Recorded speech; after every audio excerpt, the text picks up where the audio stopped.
पूरा वीडियो देखे। जय भीम नमो बुद्धाय। डॉक्टर भीमराव अंबेडकर के जीवन पर आधारित अधिकारों की लौ। बाबा साहेब अंबेडकर की कहानी 1901 की बात है।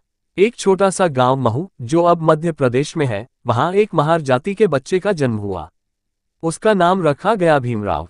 परिवार गरीब था, समाज उन्हें अछूत समझता था। स्कूल में जाते तो बच्चे अलग बैठते, पानी भी खुद नहीं छू सकते थे।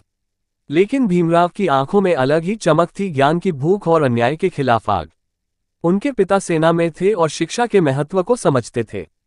भीमराव ने शुरुआती शिक्षा किसी तरह पूरी की, लेकिन हर जगह भेदभाव का सामना करना पड़ा।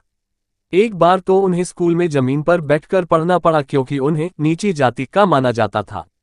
लेकिन बाबा साहेब टूटे नहीं। उनका संघर्ष असल में तभी शुरू हुआ। वे मुंबई गए, वहां अल्फिंस्टन कॉलेज में दाखिला लिया। ये वो दौर था जब दलितों का कॉलेज जाना बहुत बड़ी बात थी। लेकिन भीमराव पढ़ते गए, आगे बढ़ते गए। उनकी मेहनत को देखकर बड़ौदा के महाराजा ने उन्हें स्कॉलरशिप दी और वे विदेश पढ़ने गए। America Colombia university. भीमराव ने वहां से अर्थशास्त्र, राजनीति और समाजशास्त्र में डिग्रियां हासिल की। फिर इंग्लैंड गए, लंदन स्कूल ऑफ इकोनॉमिक्स से पढ़ाई पूरी की। वो डॉक्टर बने, डॉक्टर ऑफ लॉ। इतने पढ़े लिखे भारतीय उस समय बहुत ही कम थे। लेकिन जब वो भारत लौटे तो उन्हें फिर वही जातिगत भेदभाव झेलना पड़ा।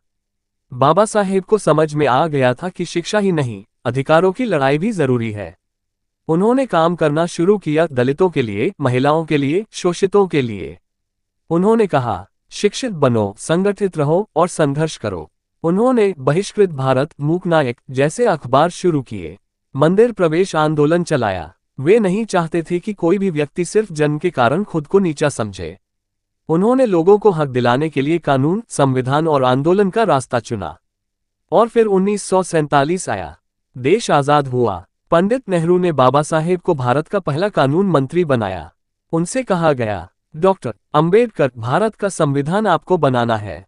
और बाबा साहेब ने वो संविधान लिखा जो आज भी भारत की आत्मा है, जिसमें सबको बराबरी, स्वतंत्रता और न्याय का अधिकार है। लेकिन उनकी लड़ाई यहीं खत्म नहीं हुई। उन्होंने जातिवाद, धार्मिक रूढ़ियों और सामाजिक अन्याय के खिलाफ अंतिम सांस तक संघर्ष किया। उन्होंने अंततः बौद्ध धर्म अपनाया और लाखों लोगों को आत्मसम्मान की राह दिखाए। 6 दिसंबर 1956 को बाबा साहेब इस दुनिया से विदा हो गए। लेकिन उनका विचार, उनकी लड़ाई, उनका संविधान आज भी जीवित है। वो सिर्फ एक व्यक्ति नहीं थे, एक आंदोलन थे।